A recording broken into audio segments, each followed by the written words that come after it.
എന്റെ കാറവിടെ? അതാ ദേവ വന്നപ്പോ കൊണ്ടുപോയി. നിങ്ങൾ എന്തിനാ അതെ ഓനെടുത്തുർത്തേ? ഓനെ ശ്രദ്ധ ഇല്ലാത്ത. അല്ലെ നാളെ വരുമ്പോ കൊണ്ടുവന്നോളേ. തേങ്ങ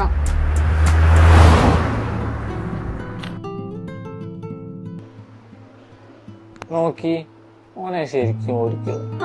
ഓടിക്കാതെ പിന്നെ.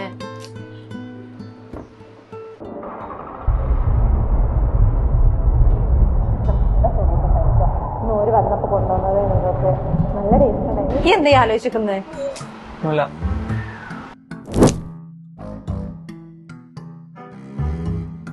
നോക്കി ഒന്നോനെ വിളിച്ച് കൊണ്ടുവരാൻ മറി.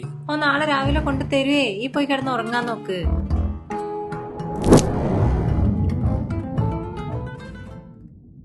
ഞാനും നീയും രാവും അമ്പിളിയും മൂടമഞ്ഞും ചൂടിൻ കമ്പിളിയും കാറിൽ പാടും പാട്ടിൻ വരിയാകെ ഞാനോ തേടും നമ്മെ അതിലാകെ. Your personal teacher.